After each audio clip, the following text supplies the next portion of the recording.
So the machine said we're live. Who's giving me some feedback? Somebody, I can hear them through my. I can hear my voice through their microphone. I don't know who that is. I hope it's not me. Oh, don't worry about it. If it is, you can just mute when you're not talking. And I want to say thanks to everybody for popping up for this. What was interesting is a lot of people said, "Hey, I want to come and be part of this, and I want to chat." And I'm starting to get messages. Oh, I'm stuck in traffic. I'm on the job, so I'm sending out a couple messages saying, "Hey, if you wanna get down, you got a few minutes. So let's do this in reverse order." I want to start with Kayla. Tell us who you're, because you've been here the least, I think.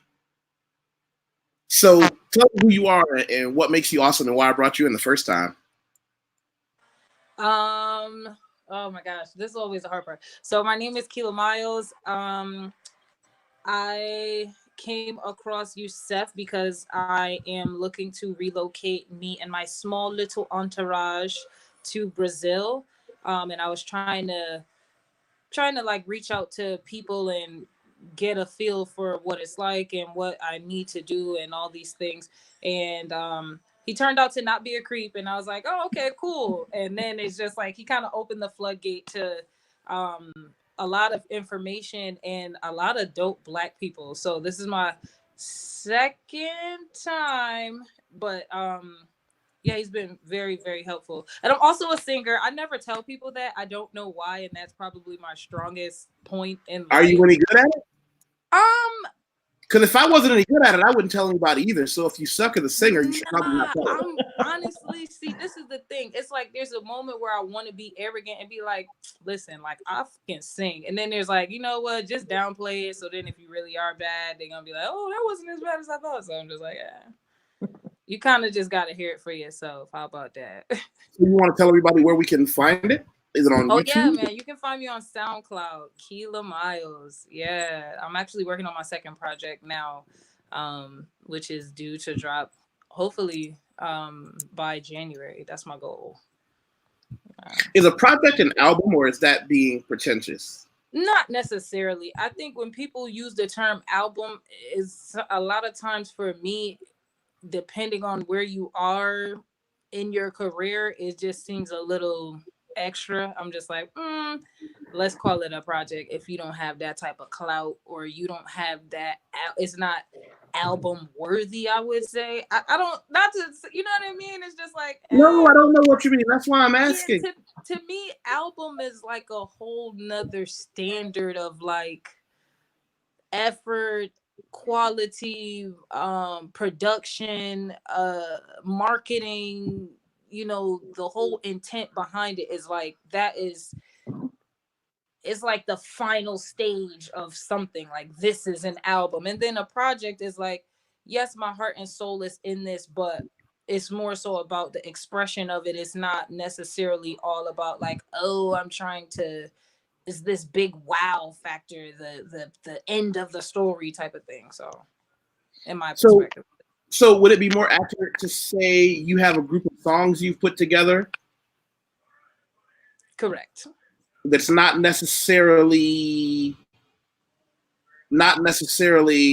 an album, but when you say production quality, does that mean you did it at home? Because there's nothing wrong with that. I mean, I know some people. No. An LP or an EP doesn't mean that it's like poor quality, but I just think if you're doing an album, you definitely are not gonna get crappy quality on an album, period. You just don't do that. Now, you could discover that on an LP or an EP, because the whole point is like, it's about creativity. You may just need something to shop around, to throw online. But when you're doing an album, you better be coming correct. Like, don't say you did an album and then you can hear noise in the background that you didn't intend to have there, and it's just poor when you play it in a car or on a radio and stuff like that. Wow. Yeah. So let me back up. Let me show everybody what I found. Okay. Is that you with Black's lipstick? Hey, Marvin. Is that you on the cover of Black Lipstick? Blacklisted? By the way, Marvin, do us a favor, click this link and share it somewhere, share it on Facebook. We want to have a great conversation tonight, and this is how we get to meet new people. So let me do this. I'm going to show you what I found, and you tell me if this is you or are we advertising the wrong person? Oh yeah, that's me. I like what you said. Yeah, that's me. Like, you totally just. No, because before it was a different picture, so I just recently updated it to try to keep it clean. Yeah, when you see the ramen noodles, that is me. Wow. Yeah. I read that if you open a package of ramen noodles on the 1st or the 15th, cook it, it smells like Section 8 mixed with food stamps.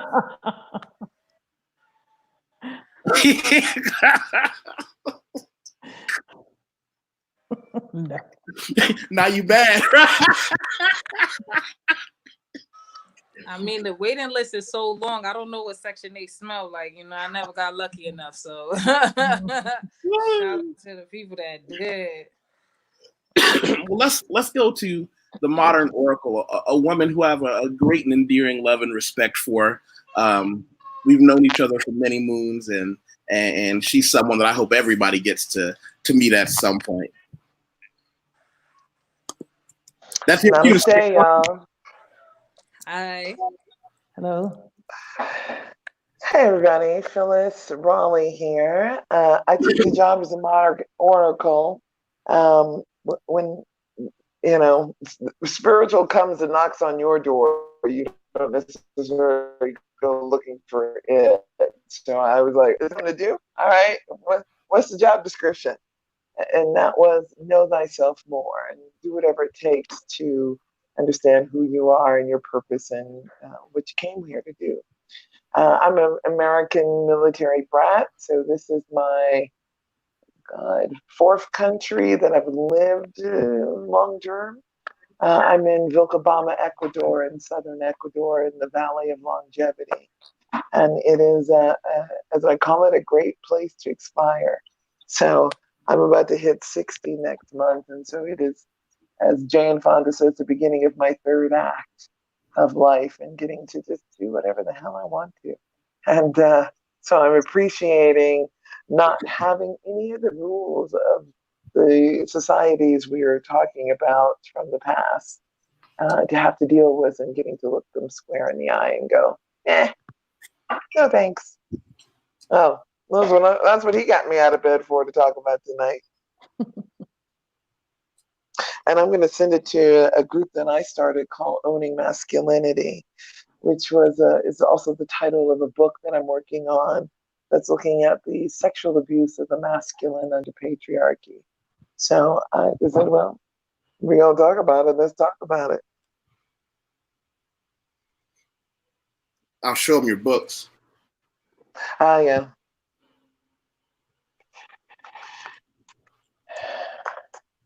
Quite the accomplished author, if I can just get down to it. There we go.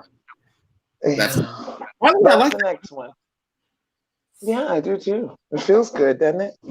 Feels like you're gripping something strong and phallic.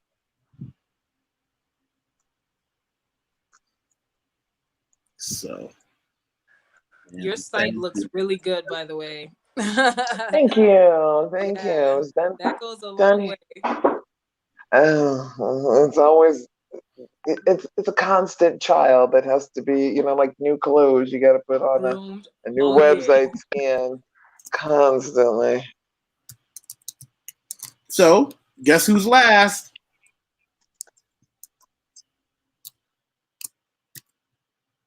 We can't hear you. You talking to me? Yeah. Who else am I talking to? Well, someone else just joined us, so I'm not really last. Wait, nobody just wait, huh? Someone else is on here. Nikki Speaks? No, she's in the comment section. She just said hello in the comments. What do I know? Well, anyway, I'm Kina Williams of Kina L. Williams, LLC. I was an aerospace engineer, currently functioning as a travel consultant at this time. I've known Yusef for, I don't know how many years I've known you, but we've known each other off and on online. Oh my gosh, forever seems like. So you tell them how you're quitting your job. Well, I did. I just recently left my job of almost 19 years, moving to South Africa very soon. I actually just paid for my apartment this week. So I'm ready to go, ready to get out of here and try this thing called life outside of a regular job. So we'll see what happens. Don't let me get it wrong. I work for myself. I've been working for myself for a few years now. Decided to do it full time at this point. And so now that you're going to be full time, how do you think that's going to affect you? Because you've been a 9-to-5er for a long time. Well, reality, I've been a 9-to-5er, but I'm also, when I was getting off work, I was still working my business because most of my business is overseas. So technically, I was always working. So, I'm still working. So I don't see it as being any different. I'm just working for myself, giving it more dedication, and obviously wearing t-shirts and sweatpants is what I'm doing these days. T-shirts and sweatpants. Goals. And I'm moving out of my house. So if you're hearing an echo in here, it's because I'm moving. I have to be out of my house in like 8 days, and I have no furniture. Everything is coming out of my house, and that's the echo effect that you're hearing. This table is a makeshift table, so I hope it doesn't fall down. Wow. Yeah, we don't want that. Let's do this. I want to say first hi to Precious739, who decided to spell her name in an awkward situation. I'm going to say, do you want to join us at Mrs. Nikki Speaks? I always mispronounce her name, and she gets mad. I'm like, if it's spelled Nikkei, don't be mad. That's how people say it. Showing up at, let's see. And Matt, where in South Africa are you moving to? I'm moving to Johannesburg. I'm just on the outskirts of Johannesburg. I'm just gonna try it out, see what happens, and go from there. Joburg. Okay. Enjoy. This real quick. Say again? I want to show everybody that real quick. That a reasonable page to show them? Yeah, I think you're on the surprise part. Why don't you go to the front part, the home page? So I rarely use this site, so half the time I don't even know what's on here.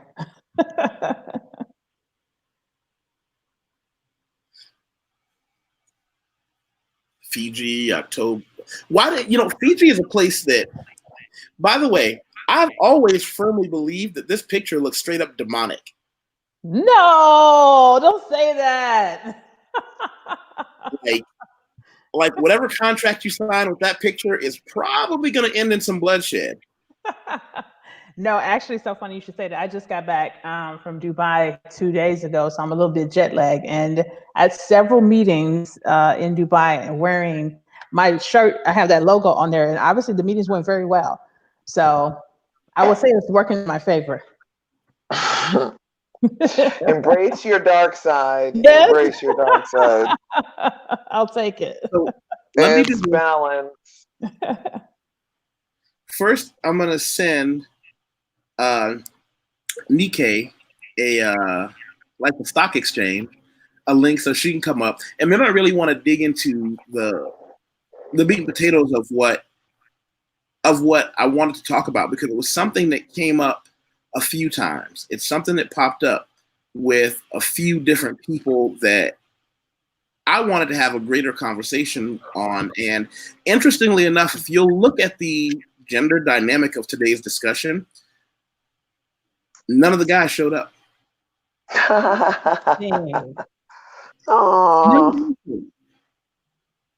that just really, let's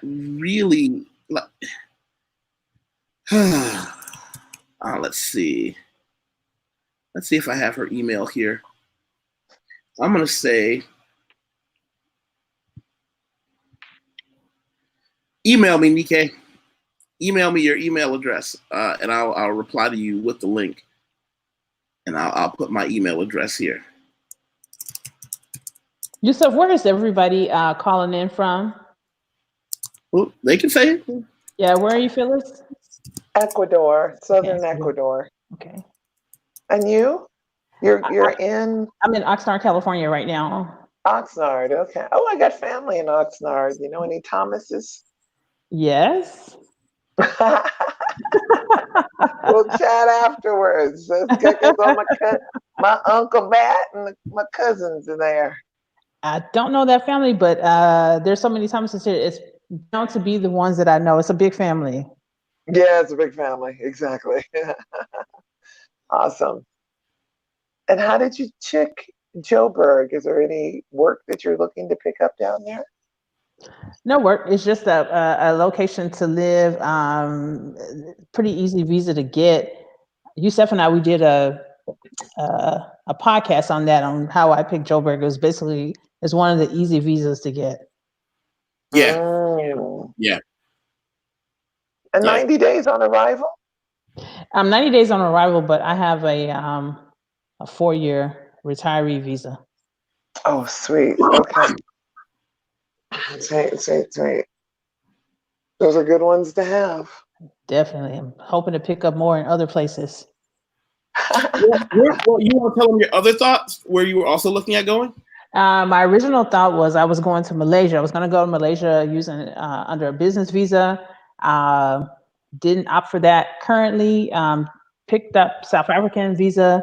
I may pick up some other locations. At this point, I'm basically trying to live globally. So wherever I can get residency, I'm just going to keep pursuing residency in its various countries that are willing to give it to me.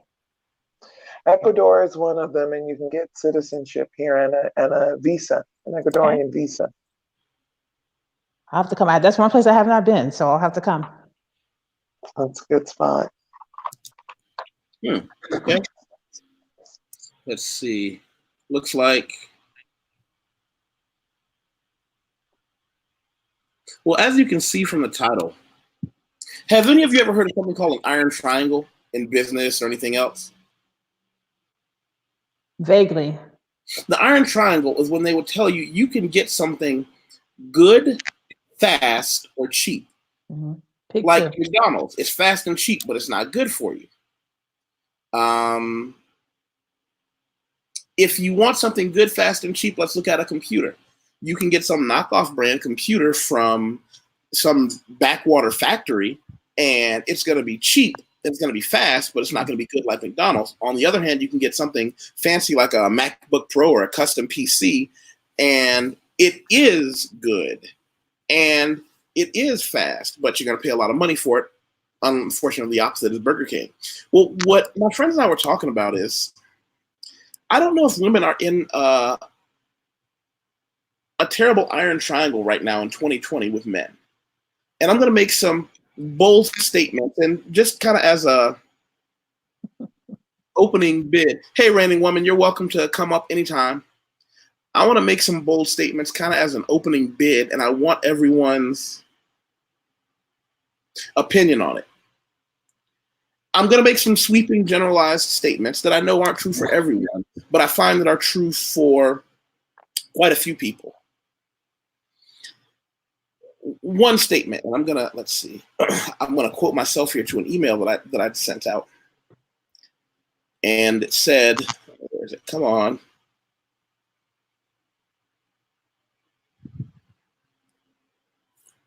I'm actually going to put it here so that everyone can see it.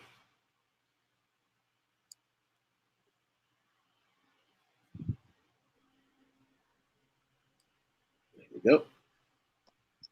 I don't know any men, and this is a broad, general, sweeping statement, but I want to know how true this may be. I don't know any men who are both successful and monogamous. Now, I'm not saying success is necessary, but what I'm saying is that I don't know anyone who meets both those criteria. Can I ask a question first? Please, we're here. Do you know any women who are successful and monogamous? What I find is that with women, the more successful they become, the more difficult it is for them to find men that they want to open their hearts and legs for. Women tend to want a man who is in some way better. Now, for some men, that might be physically stronger. For some men, that might be financially successful. But what you find is that over time, women have a diminished respect for, or in turn, a lack of sexual interest in men who they are superior to. And who's right? Are you taking loud notes? Oh, no, that's me. Sorry. Sorry. That's me just scratching and thinking, like, okay, go ahead.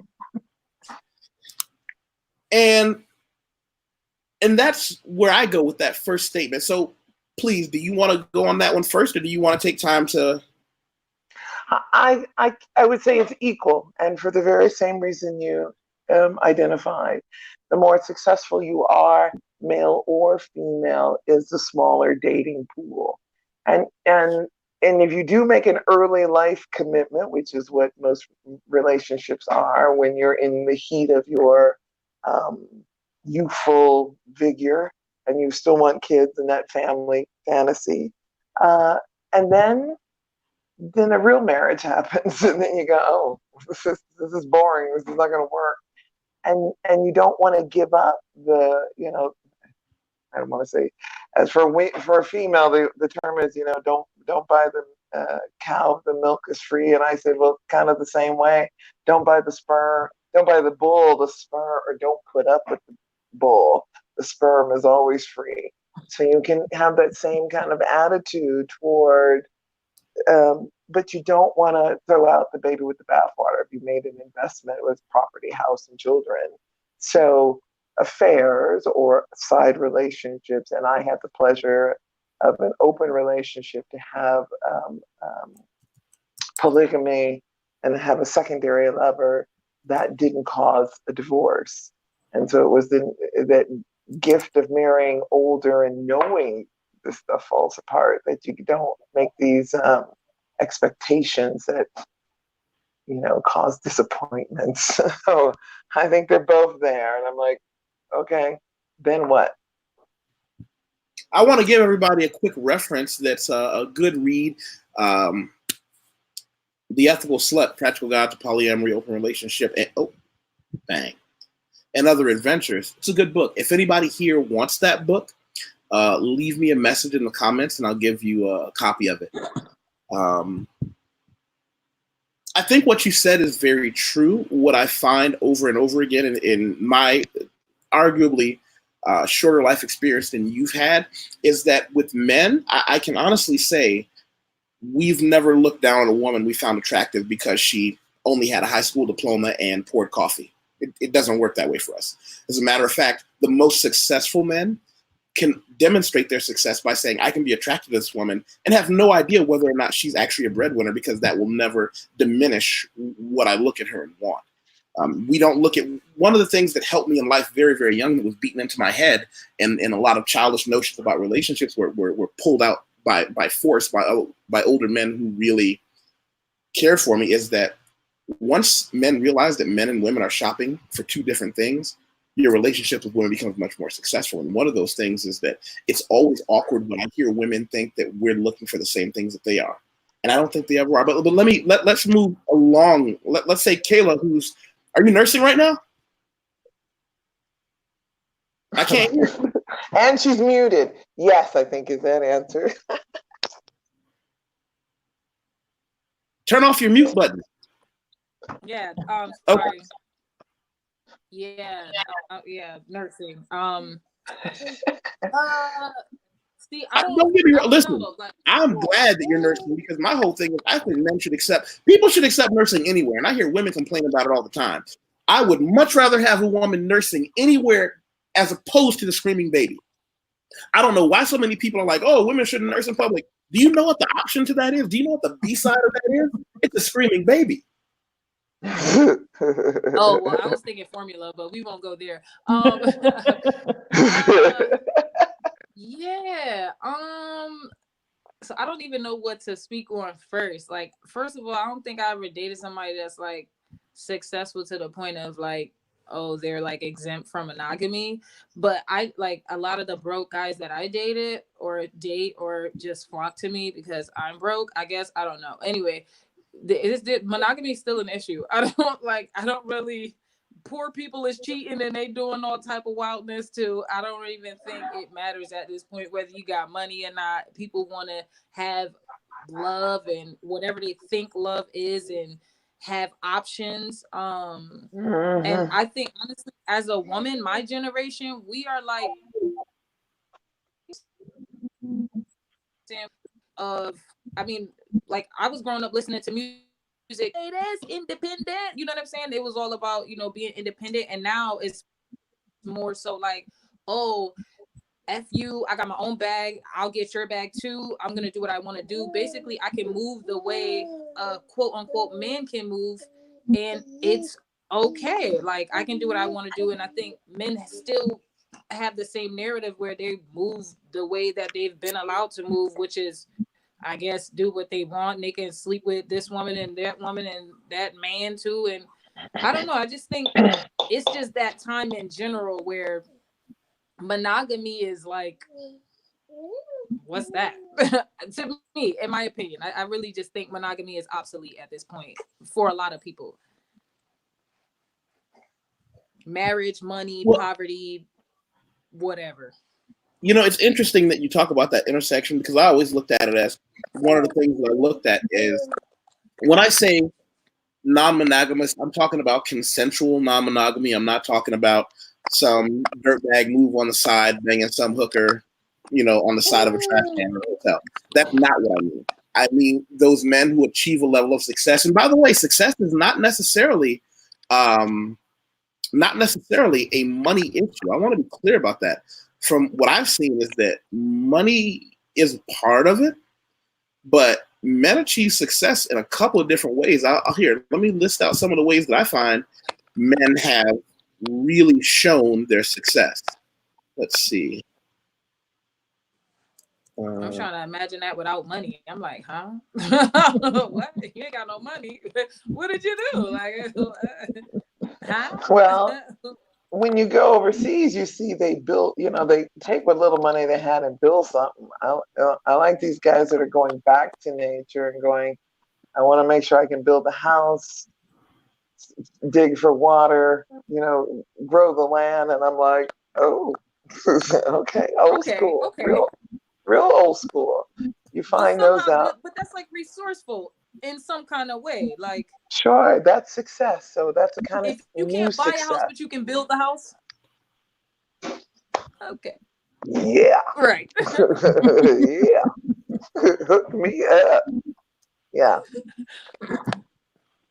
So look at this. Here's what I can say that I've been taught and what I believe.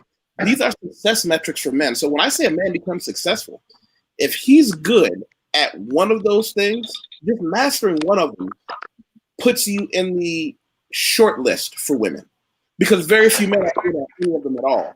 And I mean physical fitness.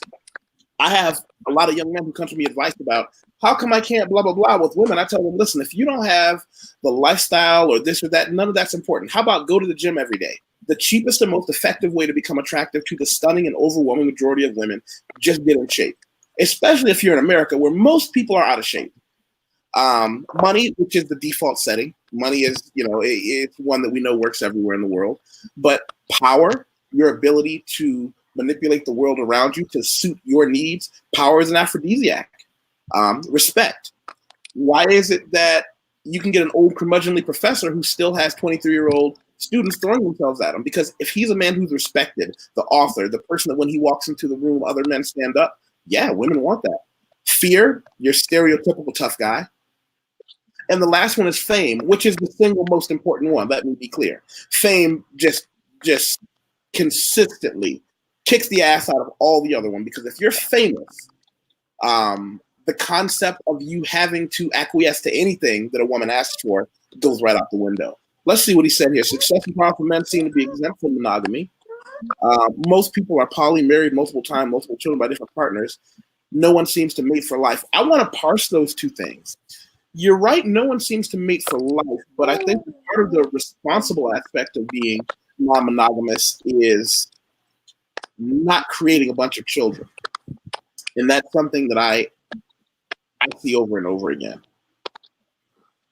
You know, the art of becoming more. Hey, how are you doing? I hope you're having a good time enjoying. I want to tell everybody what I need everybody to do, and this is a big thing because we've been growing. Make sure you click the like button and the subscribe button, and also share this somewhere. Like right now, click the share button and share it on social media. I don't care if it's Facebook or Twitter or any of those things. It's really important.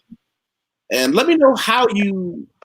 Let me see. Have you been with us before? Art of Becoming More? I'm a poet and I didn't even know it. So going back to, Caleb must have blacked out on us. So, Nikkei, I'm sorry, I can't hear you. You must have muted yourself. You're cussing me out in silence. You muted yourself again. We still can't hear you. Yeah, we can't hear you. Your phone must have a monitor, so whenever you get too excited, it just turns off. We can't hear you. You unmuted and then you muted yourself again. So go ahead, try again. Let's be calm this time. Nope, can't hear you. You probably have to go outside, leave the studio, and check your audio and make sure it works. He unmuted himself for a second. You want to say again? We can't hear you. You unmuted yourself for a few seconds and then you muted yourself again. Hey, Kenna, what does that mean? Who is that? Madam, do my blackout. Tell them what that means. Adorable baby over there. That Art of Becoming More. I don't know who this person is. I can't see their face there. Madam, do my blackout. Oh, I see. So it looks like some of your friends joined us. Hey, Art of Becoming More, thank you for all the watches, and I hope you like everything, and I hope you're subscribed. Careless Whisper, that's one hell of a name. Hello. Hope you enjoy the conversation we're having. And Nikkei, we can't hear you, so maybe if you leave and come back, because you were live for a second and then your voice just left. But going back to what I was saying, largely to Kayla, was that's how when I say a powerful man, those are the things I'm talking about. When I say a successful man, that's the money right there. That's the nuts and bolts of how success is measured by society. And as I said, all of those are important, but that last one, fame, kicks everybody's ass consistently. And for the people who just showed up, I want to go back to my thesis statement. Success and monogamy don't go hand in hand from what I've seen. And I think in 2020, you said earlier, Phyllis, you said that you find the same situation with women. The only thing I would, for the people who didn't listen before, the only thing I would go against is you don't find women being attracted to men who are not as successful in any area as they are. And that's it's the opposite. Yeah, it's the opposite. Yeah, because the women that I know that I went to university with and who women I do business with through my company, they always have the same problem. But let's go with some stats back when I was back in undergraduate, and I went to UT El Paso, which was majority Hispanic. And one of the things that came out that I thought was very interesting is that 80% of the African American women graduated, but only 20% of the African American men. And it was the opposite in the Hispanic community. 80% of the men graduated and only 20% of the women. So we already have this, we don't have intellectual equals, and then we won't have the power equals, which forces us we all got to branch out and find other wells to dip in. And so that becomes another challenge. When you leave America, you get more opportunities and more challenges at the same time. And what I found is that, okay, well, my pool's already narrow to begin with, and I'm older, and so I'm going, and I have an aunt who never married because she said I was overeducated for all of the men I met. And she lived in Cleveland all her life. And I just thought that was the most interesting statement, that it was just not a bar she was willing to cross. And I went, okay. And so I came from that kind of stock, and I went, and I was told early in my youthful days when I cared, well, that wasn't very often, I was told, you're kind of the woman who doesn't need a man. You're the kind of woman. And I went, and I've had it said to me a couple times by men I don't know very well. And I just went, well, that's interesting. Well, of course. It was my first answer. Why would I need someone? And I went, and it was just kind of a foreign thought because I wasn't raised that way. So for me, I've kind of always kind of come at this with this, well, of course I'm supposed to be independent and manage my own. That's what I was taught to do. So I don't know where that man is coming from. This is all I got to work with, is where I'm coming from. Back to you. What? Well, you know what? Let me. Did your microphone come back on? Can we hear you now?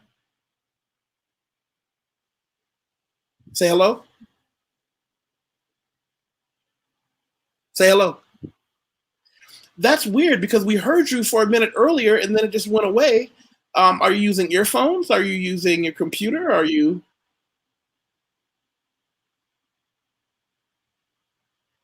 That's odd because I know we heard your voice and then something went weird. Hey, Latanya, be sure to share this, like on your Facebook. Say, hey, go watch my friend YusefWateef. He's having an interesting discussion. Hey, YusefWateef. Can you hear me? I hear you. Go ahead. You had a comment. One of your folks in the comments had made a statement. Most successful Black women I know are not married. Yep. Yeah, I think that's unfortunately very, very true among myself and also among a lot of my peers. I was married many years ago, got divorced many years ago as well. And I like to consider myself reasonably successful. And here I'm, mid 40s, still not married, been divorced for a long time. Yeah, date, go out and all this kind of stuff. I was actually engaged up until recently, but for whatever reason, that is a stigma that most successful Black women are not married, or whatever, for whatever reason. I don't know what the reason is behind it. I've heard of many reasons, such as maybe people, like Phyllis says, feel like we don't need a man because we have everything else. I mean, I can't sleep with money every night. I mean, I could, but it just don't hit the same way. You know what I mean? My best way to sleep. Wait, we hear you now. Oh, okay. Y'all hear me now? So whatever you just did. My best way to sleep. So don't touch anything on your computer. Huh? Don't touch anything. You're fine. Are you on your phone now? No, I'm on my laptop still. Okay. Read that last comment you said. Well, because I've heard from many people that successful women tend to emasculate men.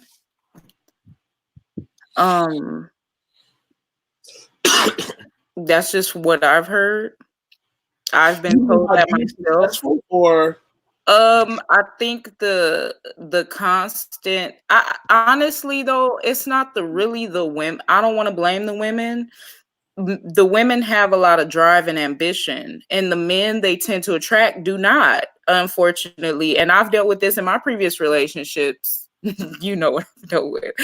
But I tend to have more drive and ambition compared to a lot of dudes that I've settled for in the past.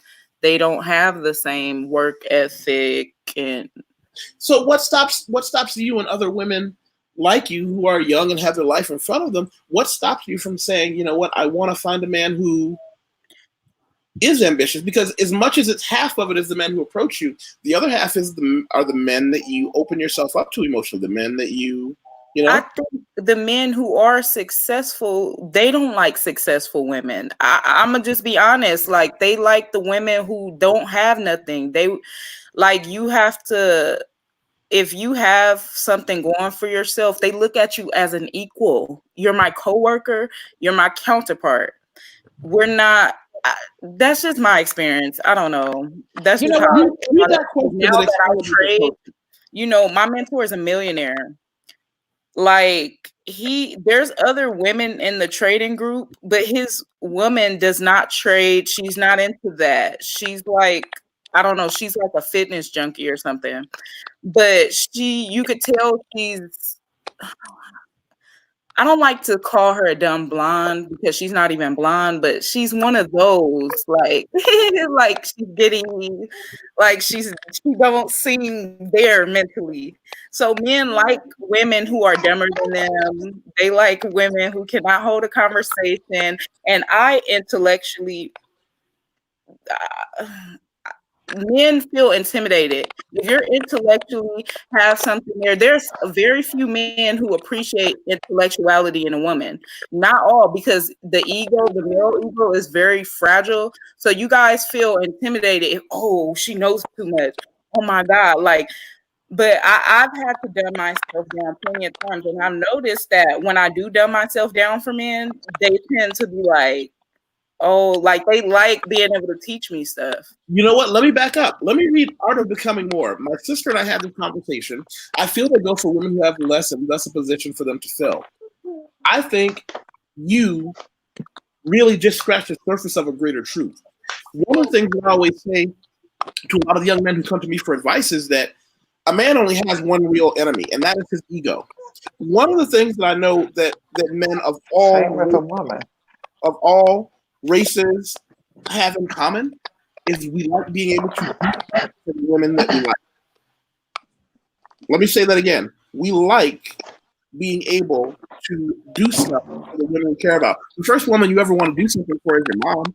When you make that clay thing that looks like a combination of a dog or a laptop computer, you can't tell.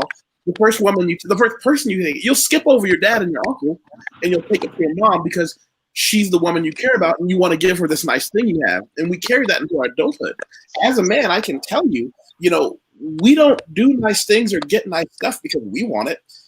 I have a theory that if men and women were on different planets and they grew like potatoes, like you just picked up a man and picked up a woman, and we didn't meet each other, men would have invented video games, spears, and we would live in caves.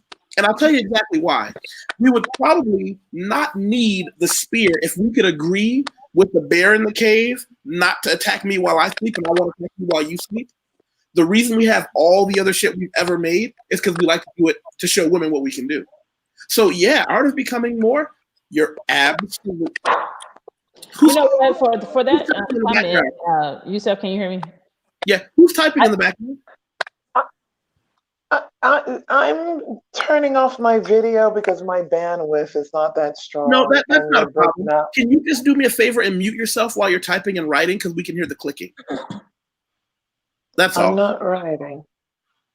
Were you typing? No. Somebody was typing. Not me. Not me. Okay, well, no, we'll I figure think it's just a crackling. Yeah, maybe it's just a bad connection somewhere. Yeah. But Yusef, I wanted to say in regards to the conversation that the Art of Becoming More has said, I think that probably is very, very true. I was married for, how to say, my first marriage, well, I've only been married once. They say in California, your first marriage is just a trial run. So, my trial run marriage was basically like, on paper, I was married like 8 years, but reality, our marriage was really like 2.5 years. And my ex-husband, he had an extramarital affair with a young woman who was younger than me. And she had no education. And she worked at a place that was like Subway. Here I am, aerospace engineer, aerospace engineer, doing pretty well at my job at the time, making a very high salary. And you pick this sandwich girl. Obviously we're divorced, but I think maybe, you know, hindsight looking back in 2020, maybe he felt like at the time, what could he possibly offer somebody like me? You know, I had all of my entire life, I've never met a man that has made more money than me. So maybe he has felt, you know, maybe he didn't feel like he could provide anything to me. So I don't know. Absolutely. Yeah, the Um, bigger I think paycheck beats a dick every time. I'm Let me telling be you, clear girl. Let me be clear about something though. He never cared how much money you made in the first place. It's an interesting thing to look back at. But if you genuinely believe that I'm wrong, I want you to tell me. But you look at it as he cheated on you with a girl who made sandwiches.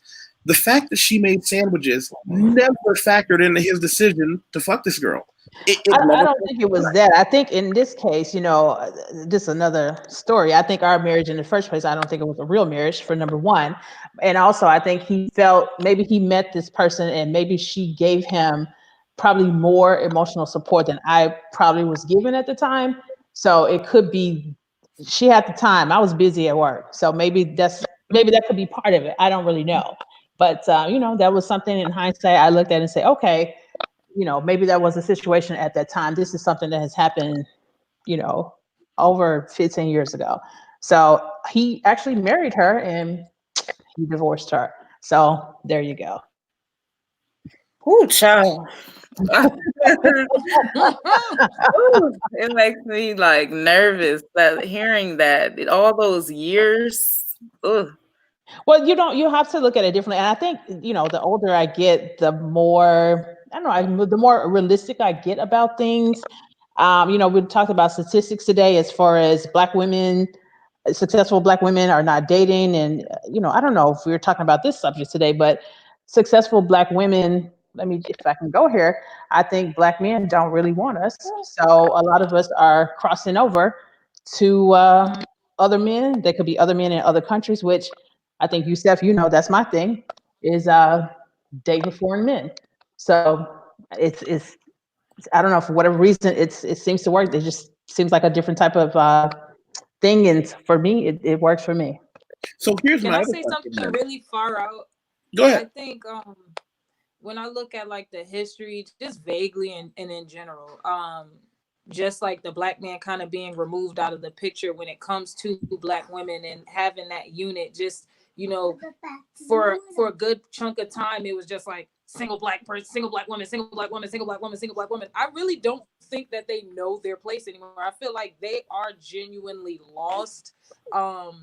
And I do think that it is a thing of like, well, damn, you so successful and you done figured out how to get your own food. Yeah, like what the hell do I do? Like, do I do the laundry now? Because I'm not doing that. Like my mama didn't make me do it, or you know what I'm saying? I really do feel like they're on some, especially what you were saying, Nika, about them preferring somebody that is maybe less intelligent or less, you know, just overall they're on a whole nother level from them, and they have this superior inferior type of thing going on. I No, think they this is like more like we like to be able to teach and give to the women that we care about.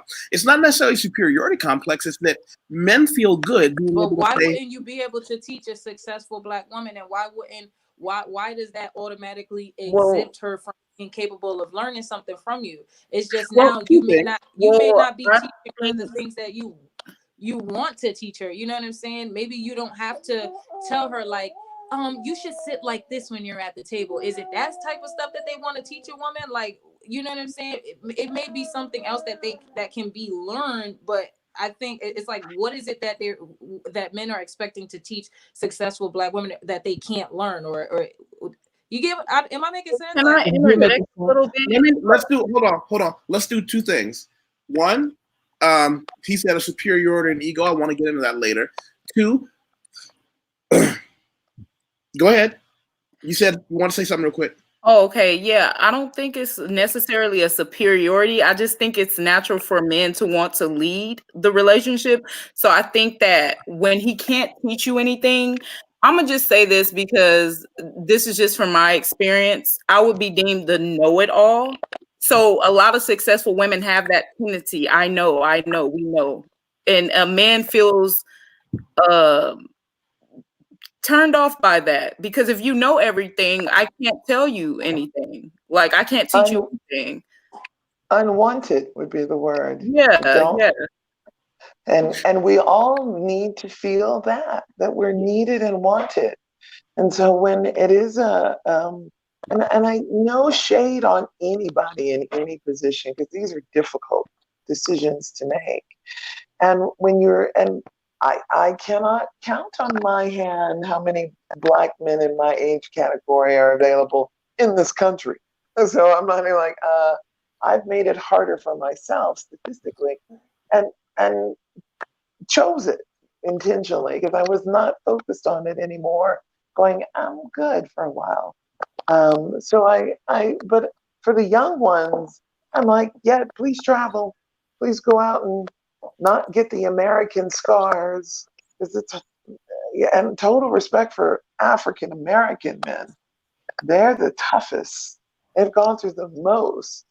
And what I love to hear about them when they leave the country, they leave America, they say, it's the first time I've stood up straight in my life and not had that pressure on the back of my neck. And I'm like, oh, that's a different person. And they change. So I think we'll find our way. I really do. Because it's a heart. You'll get up on the plane and go someplace when the heart makes you go. It's like, okay, Joburg, where's that? I'm going. Which is why I didn't go to Jamaica, because I looked at Jamaica and I was like, nah, too many good-looking Black men. I'll never get any work done. Go to short Ecuadorian men, no problem. Work. Phyllis, I was going to say, I was actually, I met a guy last year in South Africa. I actually got engaged last year to a man that was living in Johannesburg. Last year, we had a short-lived relationship. It was great. We split earlier this year. It was an amicable split. So, hey, you never know. He was actually a Nigerian man living in South Africa. There you go. Well, let me go back to this about one of the dynamics that we can't ever overlook are the timetables. And I'm going to start by the timetable that I was taught. And I'm going to preface it by saying, this worked for me. This is something I teach other young men who come to me for advice. I was told that from now, meaning the time I was, let's say, 18, 19, they would say, from now until you are 30, you are not to have any serious committed relationships. You're to focus on the gym, your education, and your career. Focus on having fun, experience recreational sex with women, but under no circumstance should you even consider an adult decision like, I want this woman full-time or I'm willing to commit to anything. Why? And I can tell you now, I'll be 43 next year. We aren't even done cooking as men until we're 30. I don't think men should be allowed to buy a gun, a house, or get married until after 30. But you don't know that when you're under 30 unless you have older mentors. Now, when we talk about the situation with women and how we measure that success, we can't forget the timetable. One of the things that we find is the time it takes for that woman to become my intellectual equal drains her youth and beauty. It's a terrible thing to know that reality, to know that men, generally speaking, aren't looking for women over her late 20s. Like, our first instinct will always be able to take the girl who flips burgers or makes sandwiches at 22, as opposed to the millionaire at 32, because for men, particularly the successful ones, and I hope none of the women I'm talking to are here listening, end up with a man who needs their money. I hope they never end up with a man who doesn't have all his shit together before he came to you and said, I want you to open your heart and legs to me. And so we're in this situation where we often overlook that detail. We often overlooked it. By the time that woman has become my equal, it's not necessarily her being my equal that throws us off. It's that now she's 31, 32, the same age I might be by the time I really get my stuff together. I want. Well, first, I'm looking anybody in the comments who wants to give me that. But Kenna, do you want to start and kind of go down from there? I wasn't ready. I'm gonna let Phyllis start first. Is successful woman defined as women with education and money? I would say yeah. I'm okay with that. If anybody doesn't, that's fine too, because successful is Right. that. I think As an most people are looking individual. for us to have that, success. I think for most people, success, people equate it with money more so than anything else, whether it's fame, whatever. For women, I think it's mainly for money. Although we will say, success is, individually measured. Realistically, a lot of that has to do with money. Right. I think it changes, y'all. I mean, I am so grateful at a place that I don't need money, and that's not the measurement for my success. And as I get older, it's health. I'm like, yeah, nothing's breaking. Everything else is falling apart. And you get to a level, because I remember there was a number in the States, I don't know what that number, 68,000 or 88,000. When you reach that number, you're not scrapping for money anymore. You're middle class or upper middle class. And then you're pursuing your other Maslow's hierarchy of needs, self-actualization. And so that's a nice place to get to. And we, all of us on the call, have done that in one manner or another because we know the possibility. And it's a level of success. It's not necessarily a number anymore. It's freedom to leave the country. And so we can all do that. And then it gives you, the interesting thing is we're Americans. And that's a good thing and that's a bad thing. And when we start dating outside of our own culture, we get a whole different perspective of who we are. And I love that kind of a mirror because I'm like, oh yeah, I know, I never noticed I'm like that. And as the more I travel, and I hang out with mostly American because my language skills are not that strong. But it's amazing to me, you look for a partner to be a helpmate, right? One way or another, financially, emotionally, family goals, all of it, and at different stages of our life. Because I would think if we had one word to define what is success for all of us right now, it's a different word. And it's different what matters to us. And so as we learn more, as Maya said, we know better, we do better. We all do, and that's a good thing. And this helps us get there because we can understand ourselves and we just kind of, oh, yeah, I'm cool with that. I'm okay with that. Kayla, what do you think? What do you think about what I said? Can you repeat it? I'm so sorry. I'm like distracted. No. Semi-distracted. What I said was that we often forget that we can't disassociate a woman's level of success from the time it took her to get there. And so we also not only have a woman who is financially successful, but she's probably past those prime marriage years for men.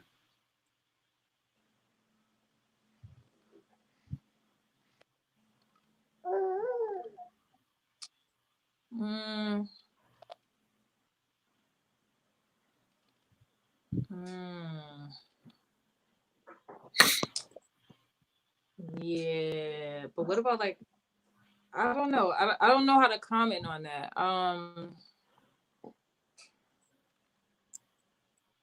So you're saying that? Wait, okay. Can you repeat it one more time? I'm sorry because I don't want to misspeak. Well, this is what I have seen. That when we come across the woman who is successful and financially secure and all those other things, we talk about how that may make her less attractive, but something that we don't also talk about is that men and women intellectually, I suppose, can be the exact same, and it's going to take time to get there.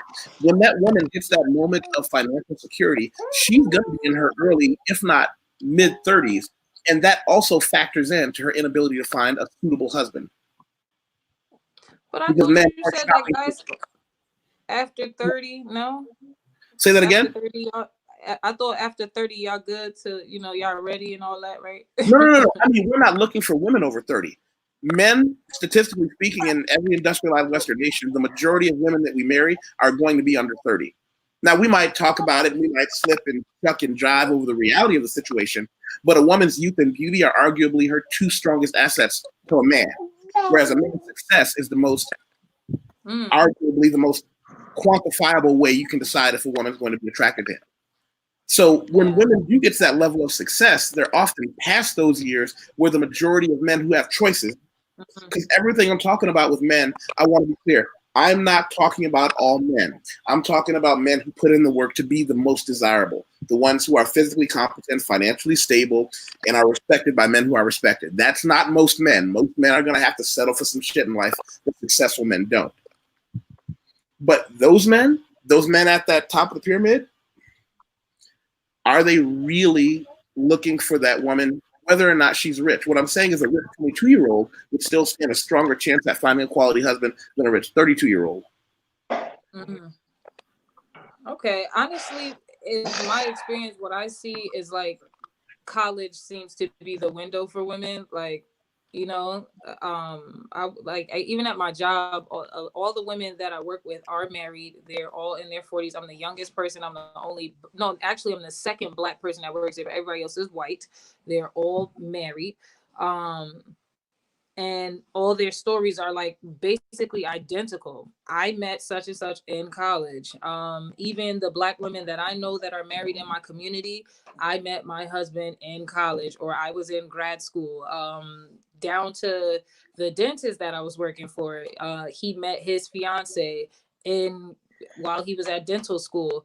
That's what it looks like. You gotta get in in that time. Like, Okay. Is he muted? Yusef, we can't hear you. Yeah, because if you muted yourself. There we go. What I was going to say is that the majority of women that I know, and I know white women that openly talk about this, whereas the Black women, I think we talk about it privately. The white women I know talk about it openly. Because, by the way, everything I'm saying has nothing to do with Black or white. These are things that I find universal truths in my life experience and travels around the world. They openly said their parents told them, listen, we want you to go get a good education and look for a quality man while you're there. Look for that young man that you can invest in early when you get that MS degree, meaning get married. Look for that guy in his early 20s. He might be a little socially awkward, but he's doing well in class and he's being scouted by other companies, and reel him in. Because when he gets on the open market, the most dangerous animal in the world is that young man who realizes that he doesn't need to get married to get what he wants out of women because he's successful. It's game over. Let me give you something that you said. Read that. Read that out loud. My daughter is in college. I told her to find a doctor or engineer. I told you have to like the person, but don't be charmed by the swag.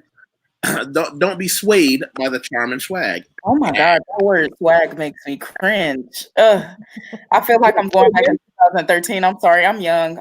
We don't use that word. It died in 2013. We died and it died. Well, you gotta remember, you're in a room with a bunch of people that are borderline having to get false teeth. Oh no, God, you don't say that. Hell no. You guys are in your 40s. You better not be nowhere near getting false teeth in your 40s. I'll be 60 next month, so no. But I don't need Depends. You good. You good. Let me say that. Black don't crack this thing. Right. You'll never know how old Black people are. You said your last comment, I was going to say, made a lot of sense. I think, at least when I was in school, most of the white ladies that were in school with me, I went to engineering school. That's exactly what they were doing. They were in school getting husbands. Meanwhile, my parents were like, listen, we sent you to school. You go there, you get this education. Don't you waste my money. That's what we were going to school to do. We were not going to school looking for husbands. So what did we do as Black women? Got that bachelor's degree. Well, you may have got an associate. Exactly. Get that bachelor's degree. Get that master's degree. Get that PhD. We spent no time dating. Most of no time dating. Meanwhile, my white peers were leaving college, married, pregnant, by the time graduation, They already bought the house or whatever. Yeah. What are we doing? Looking for the next school to I go feel to. so out of But place. that's in what this we were doing. conversation. Wait, hold on. What'd you say? What feels out of place? I said I feel so out of place in this conversation because on paper I'm not successful like you are. I don't have a degree. I dropped out of college. I'm like Kanye. I'm a college dropout, and I think college is a scam. So I can't relate. Wait, what'd you say? College is a scam. Yes, Wow. you heard me correctly. I won't be going back. Nobody can convince me to go back. I will never go back to college ever. Let's do this instead of arguing it here. What I want to do is I'm going to show you something that I did the other day that I'd like for you and everyone who agrees with you to take a look at. No, I'm not discouraging. No, I'm not arguing. We're not arguing. We're not arguing. I'm just going to show you something, and then we can talk about it later privately if you want to go back and revisit that. Because my premise on college is that the unfortunate reality, and this is where I am going to play what we like to call the race card, right? There are a lot of people who can get away with not having how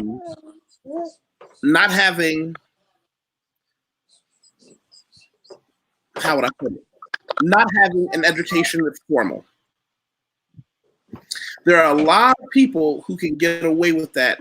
Black people don't count in that group. Oh, if no. you don't have a college education, you are essentially cutting your own throat by not doing everything you can to get it. Because something, and I'm going to play the old man card. I love being able to do this. You can't do this in this. You're in we're in the age of Aquarius. You're in millennial terms. Yeah, you're right. Let me be the curmudgeonly old uncle for one quick second. And I want, and then I'm going to let, if any of the other women here want to agree or disagree, that's okay. I'm going to be the curmudgeonly old uncle, right? You haven't lived long enough to see the stark difference in life between people who have an education and those who don't. And that how, if you're Black and uneducated, you will almost without exception be at the bottom of every social and economic hierarchy for the rest of your life.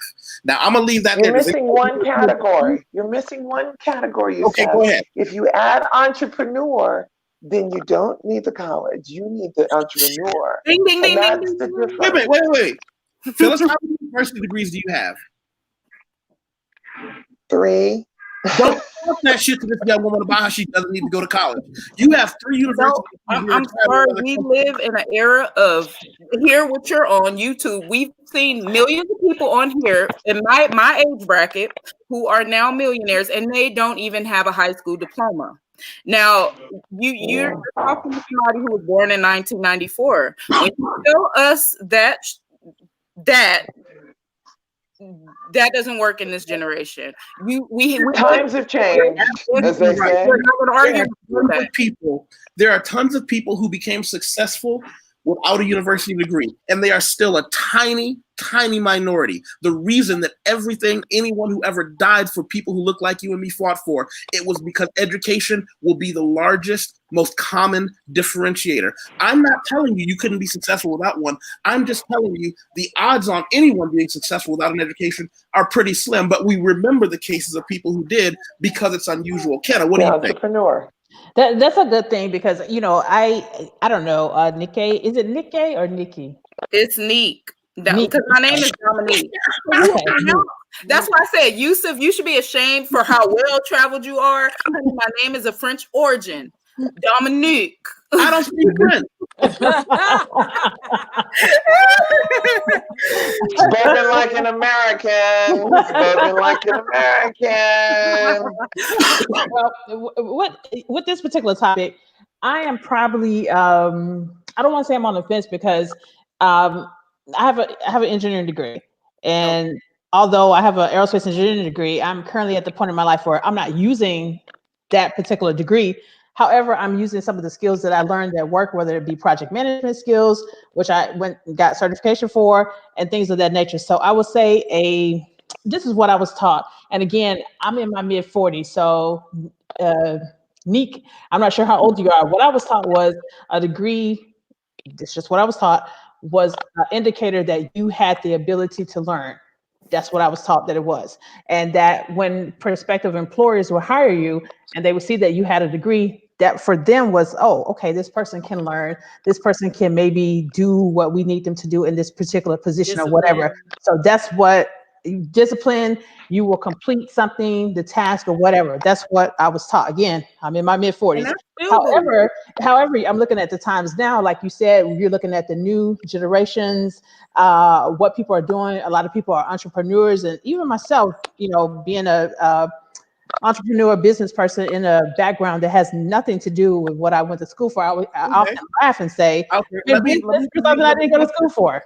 I have a couple quick questions for you. One, I agree, you were doing something right now that your university degree had nothing to do with. Would you be able to financially take a business venture like this if you didn't have an education that afforded you a salary to save up enough money early enough in life to be able to quit corporate America like me? I'm going to tell you no, because the job that I had, I was already working this business prior to going full time. So I had the type of job that was paying me the type of money where I could pull capital from my own salary to put into my business without having to worry, where am I going to get this money from? So I already had it from basically having a job. I'll say this, looking at traditional jobs per se, you have to have capital from somewhere unless somebody is giving it to you, which I found out ways to get capital with just by asking for it without getting loans, but that's another topic. But I don't know. I'm from the old school. By the way, Can I interject?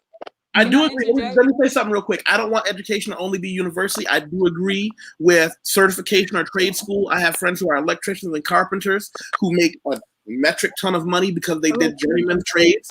So I want to be clear on that. Now go ahead. What Nika is touching on, because I'm also a 90s baby. Like, I don't know if you know, I'm 27, but well, you're close. Yeah. So I'm in the 90s, like 92. But it's like now, that formula is pretty much like dead. If you're not trying to be a doctor or you're not trying to be something where it requires that, ultimately you can go on YouTube and figure it out. And that's the generation that we're in. A lot of kids are probably going to be schooled online because now they are integrating that even into the school systems now, where you have kids that have laptops and they're like, finish your assignment. They don't even have books anymore. Doing that. And then the entrepreneurial wave is here. You only are going to survive by being creative. That whole job shit and owing these people loans for the rest of your life. Then on top of that, you get sick. They don't want to give you Social Security. You ain't got no pension. You ain't got shit. Oh, you know what I'm saying? Cancer is real. You don't spend up all your money. You ain't got all of that shit is dead. My mom followed the formula to the T. She is single. She is Black and heavily in debt. That shit is not happening for me. I'm like, I can't do that. It looks very discouraging for her to say, Keela, well, you know, you should go get this and that and the third. I'm like, but Mom, you followed the formula to the T and look where we at. They said this shit was bulletproof. You're supposed to be like about to kick your feet up with a drop top and all these things. I'm talking about saved up, bought property, all these things, and still in today, it just the mold doesn't fit for whatever reason. I think that at the same time, it pushes innovation. It makes the millennials very creative. You do have these people where we will go and investigate and learn and get crafty with how we make our money. There's people. There's a woman that came up with a makeup line like out of nowhere. She super. Have you heard of it? Crayon. Crayon case out of nowhere. She became an entrepreneur. She was busting tables 2 years ago. Like, you can't tell me to go to college. This woman is a millionaire now. She made $1 million in what 10 minutes? 10 minutes on Black Friday. You're not going to tell me to go to college when I just seen a woman make $1 million in 10 minutes on Black Friday. There's no way. And now we can challenge information and figure out, like, whereas like maybe my mom's generation wasn't so curious about, okay, how do you get an LLC? Where would you find this information? Me at 20 something, I'm like, okay, well, I need an LLC because I need and what about this business credit, things like that. I'm inquiring about that. I'm not inquiring about, can I fill out this application so I can go work for somebody else? That shit is a flop. It's a flop. Honestly, it sounds like a flop. I'm just like, even when I look at my dentist, here's what I teach people, but they owe so much money. They spend so much time paying off debt. What I profess is 10 years. I tell everyone who comes to me for advice on how I managed to walk away at 37, I was done. I managed to semi-retire. That doesn't mean I have money and that I'm rich. It just means at 37, I had 0 debt, 2 university degrees, and a couple of businesses under my belt that I'm running. I tell people to work for corporate America for 10 years. Learn how it works. Learn the ins, learn the outs, learn what they do, what they don't do, and then start your own. I don't mean work corporate forever, but can I follow the same path that I did, the same path that Phyllis did? But all of the people that are even on this panel right now that managed to get out of the game and say, I'm free, the common denominator is we all have education. We can't get away from that. You can't get away from Kenna and Phyllis telling you anything without first starting with, but wait, you're an educated person. I mean, and it's not about the degree. It's not about the degree. I agree. I think Neek is right. It's right. You're right. I don't want to miss the truth. I'm for education because let's just. I'm gonna be transparent with you guys. I've always been very smart. I've always been the nerd, the geek. Not when people looked at me. No. People thought because I had a large social circle, whatever. I was the fly chick in high school, right? But I always kept good grades. I was always on honor roll. I was always focused on college. My parents didn't go to college. Nobody in my immediate family, cousins, I have outside cousins I don't really fool with. They went to college, but my cousins I grew up with, my brothers, my siblings, nobody went to college. I told my parents at the age of 5 I was going to go to college. I lived on USC's campus. So I used to see that every day. And I used to be like, okay, I want to go to USC. USC is the most prestigious school in Southern California. If you're from LA, you wanted to go to USC. So that's what I wanted to do. But I was never a person. I wanted to go to college so I can go get a job. No, I was a natural learner. I'm a natural student. I like to learn just naturally. I like to pick up new things and read different stuff. That's just how I've always been. So when I got to college and I seen what everybody is doing, they're competing to be in the rat race. So in 2016, when I walked away completely from school, that clicked in my mind like, damn, I don't want to be here to go compete for a job. I was going to go be a nurse.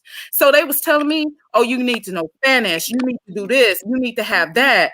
And they was putting all this stuff on my plate. Like, okay, you have to compete. We all are competing. I agree. But me personally, I don't want to go to school for that. And when I get stable in my life where I touch $1 million, I want to be like Nick Cannon to where I'm a millionaire, but I go back to Howard and go get my degree. I want to go back to school because I like to learn. I'm not going to compete with you. I'm not going to go work for this man. For what? Like But can I ask you a question? Is it really competition? I mean, you keep saying competition. I don't know. I don't know. Maybe because when I was working, the work environment that I worked in was a little bit different. So for me, continue. Go ahead. No, I just want to know if you said that it's competition. Do you feel like being in school and all of the challenges there, was it really competition? I don't know. I don't think that me personally that I felt that even working was like a competition. I don't know. This is the first time I've heard that being competition. And I worked in I was corporate, but in a federal sector. So a lot different. No, it's competition to the extent because when you hear parents, I had the same question, but when you hear parents, did you have any competition? College, there's plenty. Yeah. But I'm saying, that's all we knew. Hear parents tell their kids to go to college. It's go to college to get a good job. That's the competition job. Thing. Competing. My dad, from a little kid, that's probably why I've had this mindset of being an entrepreneur and never working for somebody. I work for somebody, I've always have, but that's made me hate jobs. At one point, I couldn't keep a job past 4 months. Every 4 months, I was quitting. Oh, yeah. I couldn't keep a job. So my dad, my whole life, he said, Dominique, you know what? You don't listen. You got a big mouth. You're this. You can't work for anybody. All my life, he told me, you cannot work for anybody. And over the years, that ingrained in me. I can't work for anybody. So me going to college to get a good job, it was like, I don't want to work for a person. I don't want to listen to you. Like, Yeah, Kayla. Good for you. Thank your dad. Even though he was trash, but hold on, Kayla, go ahead. I do think that is competitive in a sense that first, like once you fresh out of school, they want to know, do you have experience? Okay, well, what were your grades like? Okay, well, how would you do on your intern? Okay, well, what are your recommendations? Okay, well, can you work these crazy ass hours? Okay, well, do you have kids? Are you going to be able to be here when this and that and third? Are you a wash rag that we could just pick up and wring out and use, you know, how we need to use you? Oh, it's very competitive. Can you speak Spanish? Especially that now. Oh, you don't speak Spanish? I'm from California. You have to know Spanish. You can't speak Spanish in America? Like, I mean, I want to over here in Connecticut. It's not as bad, but it is pretty prevalent where it's like I'm starting to see that more and more often when I'm looking at jobs. It's like bilingual. A lot of it starts before it was saying like preferred, now it's like required. You know what I'm saying? So it gets competitive. It may not be as like blatant or discussed, you know, out and openly, but I think for sure it is competitive out the gate, from school all the way to when you get in a damn job. And then when you get the job, now you competing with who's gonna move up, because Sharon been here since the 30s. Sharon's not going nowhere. Sharon's gonna die here, and Sharon is not giving up her position. And then whoever's over Sharon, he's been here since they put paint on the walls. That motherfucker's gonna die here too. They not leaving. These other people is cool. They smoke cigarettes outside the parking lot for eons. They both got lung cancer. They not leaving. And you coming in as this young buck trying to take their shit. They not loving it. I work with people, these women that I work with, they have been there from the giddy up. Like, they was working with these people for eons, to the point where it's like they're virtually married to the people that they work with. It's like, y'all know each other. Y'all done went to each other weddings, baby showers. Y'all kids was in diapers together at some point. Now y'all kids got kids. I'm competing with them. For me to move up and to acquire what they have to die, because they're not leaving. They gotta die. They don't believe in entrepreneurship. That's it. It's like, I got this job. I'm bringing that back to relationships. That's an interesting, you know, that on the workforce. What's that like it? Pardon? Oh, real quick, Kayla, you said something that triggered my brain. I want you to know that they asked you a completely illegal question. If they talk to you about, you know, do you have kids? It's actually against federal law to ask disability to your age. You're a union. It is now. It didn't used to be. For someone to ask you, not that if you have kids, they ask you if you have kids, but you know, there's other ways to get that information out of somebody. You ask people. Yeah, don't worry about that anymore. Do you ask people that? No, you can't. You cannot in America, but you can in other countries. Okay, because I was about to say you can't. Not anymore in America, but it's the job because track. Then they do look at you. They're like, oh, well, you have kids. You may have emergencies. Oh, they're right. Certain things that you can and can't do. They're right. Even at my job now, it's a problem. You know, I'm telling them, hey, listen, I got to be out of this. It's time to go pick up my kid, because DCF will be going to pick up my kid if I come late too many times. And then I'm going to air this whole shit out. DCF? So now it's a problem. Child Protective Services.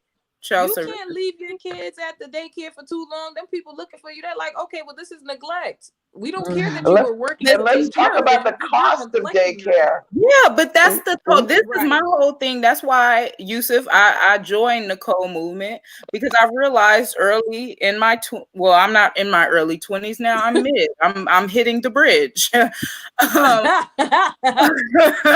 Now I'm realizing where I was in my masculine energy. I've always thought like this, but I've always had this masculine energy. But I've always had this thought to where I'm kind of 1950s. I really don't like women in the workplace. I don't like myself in the workplace. I don't want to be there. I hate people. I'm an introvert, kind of a little bit. And it's not only that, like you said, with women, it's more kids. you don't hear men going out to say, "Oh, I got to go pick." You have some, but no, it's women who have to, and my job too, to where you have to relieve people. You have people coming late because they say, "Oh, my kids," and I'll be like, "Girl, I don't care about your kids. The company doesn't care, so why should I?" Like, it in work, it's masculine because it has no feelings. It's money. My time is money. So it depends on who you work for. I was gonna say, it depends on who you work for, because I'll say this: as being an engineer, I was generally the only woman in my office, so I'm used to working with a lot of guys. And a lot of the guys that were in my office, they would have to leave early because they had to pick up their kids, or they would come late because they had dropped out the kids. Because now some of these men were dating what I call power play women, which are successful women that, hey, they're just as busy as their husbands. So there was a trade-off. So every office is different. Now you said something that I thought was interesting. You talked about your 1950s. Girl, you're only in your 20s. What do you mean you were not used to seeing women in the workplace? No. I was curious about that. I prefer. I don't prefer being in the workplace. I just it to me it doesn't make sense logically. I don't want to be there. Where do you want to be? Home. Working? As what? Yeah, you can work at home. You can have online businesses, do something. I don't know. I just prefer not to be in the workplace. I mean, salute to the women who do. I don't think all women belong at home. All women aren't domestic. All women don't know how to run a house. And I think that but for me personally, I would prefer I'm 1950s. I like When you say, I think you're saying two different things. If I'm hearing what you're saying, you're not against people working, and you say the workplace. I think you mean that physical building itself, not necessarily working. Because although I'm in this empty house, when I unplug from you guys today, I'm working, but this is my workplace. But I think you're looking at the corporate structure, the building, the demands of maybe a corporate job. So I don't think you mean the workplace. I think you mean the physical building of action. Yeah, that's what I mean. No, because as women, we've adopted, because we know the feminist movement. We know how that played a part, especially with Black women. We talk about this. You was there, Yusef, on Nicole's channel.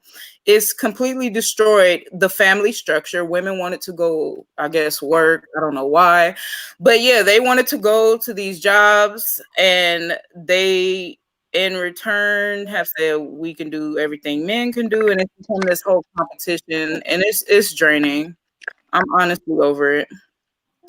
Okay, this is an interesting perspective, because although people want to do that, me personally, I've always wanted to have my own thing. My father would say, no matter what, be able to get yourself back home, wherever home is. So I don't personally want to depend on anyone. I could get married tomorrow, and my husband could tell me, you know what, Keena, I will take care of you for the rest of your life. I'll say, thanks, babe, but I'm still going to be making my own money. So I'm a little bit like, I'm not really sure what you're saying, but it sounds like you either want someone to maybe afford some type of lifestyle for you, or so you can stay home, or you're okay with staying home and working in some kind of capacity of that sort. But for me personally, I'm for both. If a woman can get a man to pay her bills, all salute to you. It's nothing wrong with that. I'm tired of people feeding you. If a man comes to me right now and says, Dominique, I will pay all your bills, I'm taking it. I'm not fighting it. But me personally, I do like to have my own money. I mean, I pay my own bills now, but who likes to pay bills? Rent. Nobody likes to pay bills, but for me personally, there is some for me personally, there is some satisfaction when I know, you know what, I just paid this mortgage this month, and I didn't have to depend on anybody to do it. I mean, it's fine, if you want to, stay home. My mom, for all practical purposes, I would say that my family was a very different family dynamic. My father was a blue collar worker. He worked at a medical company for, I don't know, 35, 38, 40 years plus. My mother was a professional woman. She was an accountant. She had a degree. When I was about 6 or 7 years old, she became ill. And after that point, she stopped working and never worked again. My father basically took care of the entire family for the rest of their life up until death. And even after his death, his funds basically took care of my mother until her death. So that is what I would call like those traditional marriages or whatever. I don't know if I want. I mean, first, I don't know if I want that. I mean, I don't mind if if someone came to me today, say, "Hey, Kina, I love you, whatever. Let's do this." And I'm fine with that. You can take care of all these bills, pay off this mortgage. I'd be glad to get rid of this mortgage of this house. But at the end of the day, I still need my own shit. I still need my own thing too. Just in case. What if he decides, you know what? I'm tired of your ass. I still got my stuff. No, I agree. To me, what it sounds like, to me, it's like, if I was to sum it up, it's almost like, having a spare tire in your car. You know what I'm saying? It's just nice to have that just in case. And honestly, I feel like I will hope to have a partner that is not threatened by me wanting to make sure my spare tire is nice. I don't want a donut. I want a good spare tire. Like, it's the regular one that's on there. It's just, you want a Michelin, a full Michelin tire. Yeah, I want a full, you know what I'm saying? And I don't want the man to feel threatened that, like, I'm trying to push you out. I'm just saying, baby, if you get sick with lung cancer tomorrow, I'm good. That's all I'm saying. I don't want you to feel like you can't pay all my bills and take care of my kids, cook food, and do everything that you desire. But just know that if you should keel over and die tonight, I am all set, and you don't have to worry about me. And I think that's the biggest thing. People kind of forget what it is that we're all searching for. We all want to feel like we're good on the rainy days. We're good during the storms. Like, you know what I'm saying? It's like, but again, even if you're at home, I think that's the scary part for like me is me thinking of being like a stay-at-home wife. I mean, I probably would finesse something because I'm creative. I'll figure something out. I'll sell paint chips. I don't care. I'll be doing nails or something. I'll be making dinners. I'll figure it out.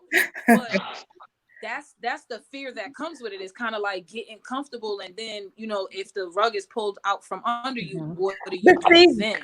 I think that's the underlying problem with successful women, with successful Black women. We don't trust men enough to be fucking men to take care of you. You're always thinking, what if he fucked up? What if he can't do it? Right. Manhood. But shouldn't he be thinking about that too? Like, you got two legs. If one leg broke, you need to know that your other leg could stand the weight of your body. You feel what I'm saying? I'm gonna speak from experience. I've dealt with I don't know. Is that wrong to think like that? Before, and these type of men, I've dealt with a competent man who had a lot of stuff going for himself. He owned his own truck. He's a truck driver, but he owned his own truck. He was basically his own boss.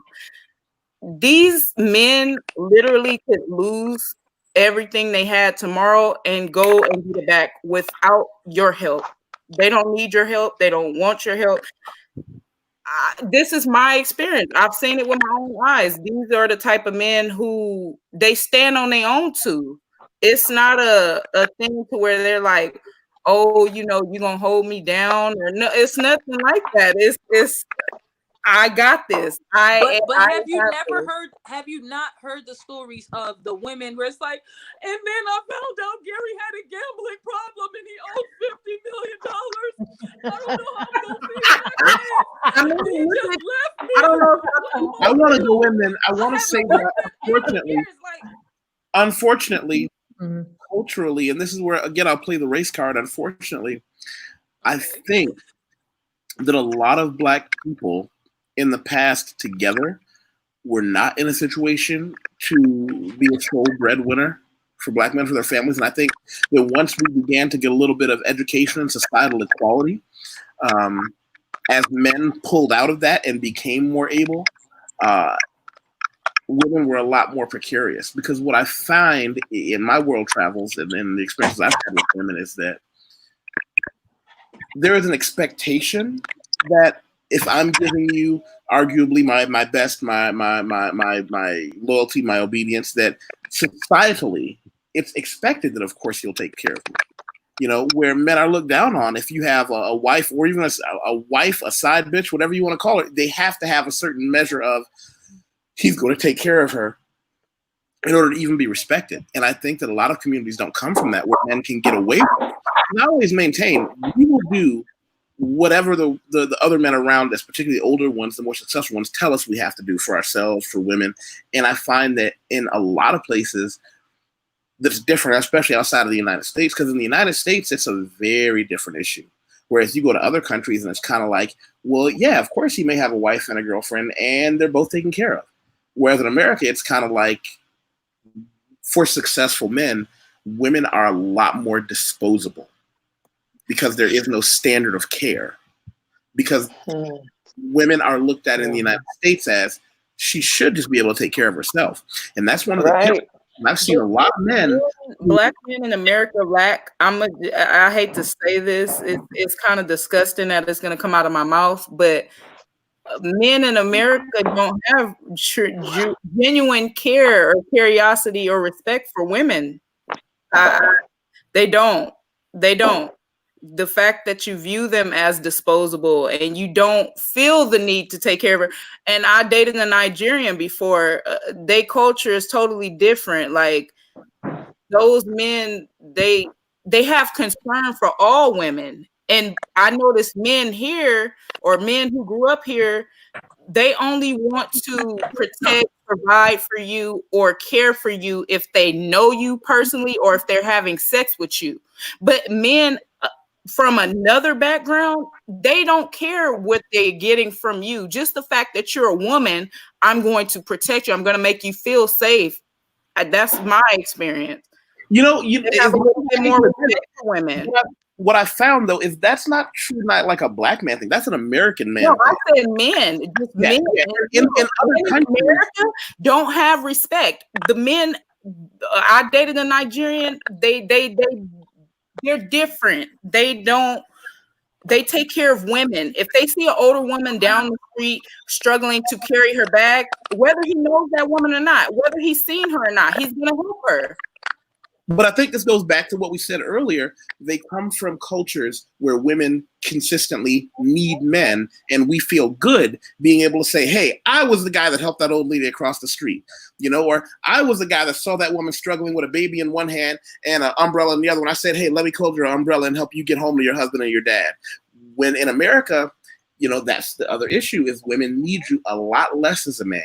And it does leave your ego feeling like, okay, what do I do with all this stuff that I just acquired, my education, the money in the bank? Because as men, I can safely say to you, we don't need it. We really don't. We get it so that we can show women we got stuff. It's kind of like those birds. Right. You know. I like those men. Just saying. Yeah.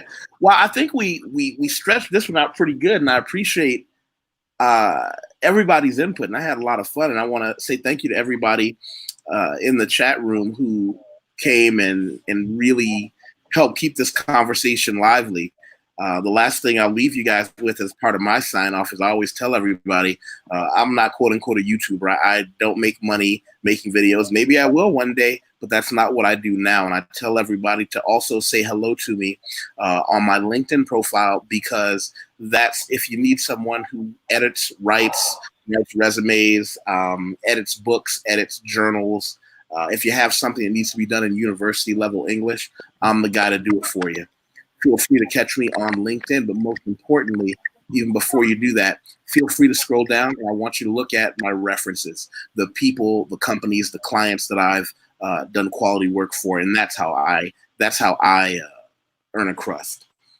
If you don't need me for what I do, that's fine. But the one thing I want everybody to do is make sure you click the like and the subscribe button. I always forget to say that. But the subscribe button helps us to grow. I want to get to 1,000 people and get to a new tier. And be sure to share this somewhere. I always tell people, share it on your Facebook or your LinkedIn. But the something I picked up is, ooh, wow.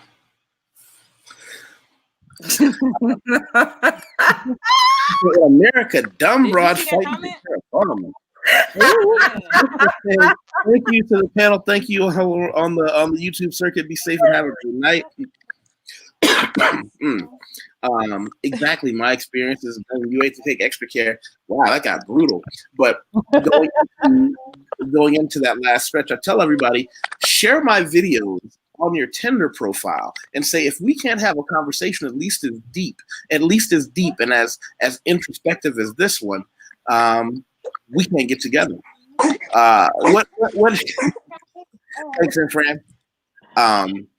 So Kayla, what do you want to say goodbye for? How do you want to say goodbye?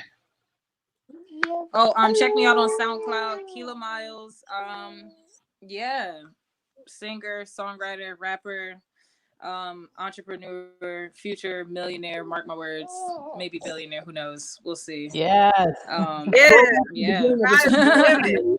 If you guys came in late, go to the beginning where I showed you her thing. Kenna? You can see my website posted there, but I'm actually going to drop this link. I have a dating Facebook page, so I'm actually going to drop this link on my dating Facebook page tonight.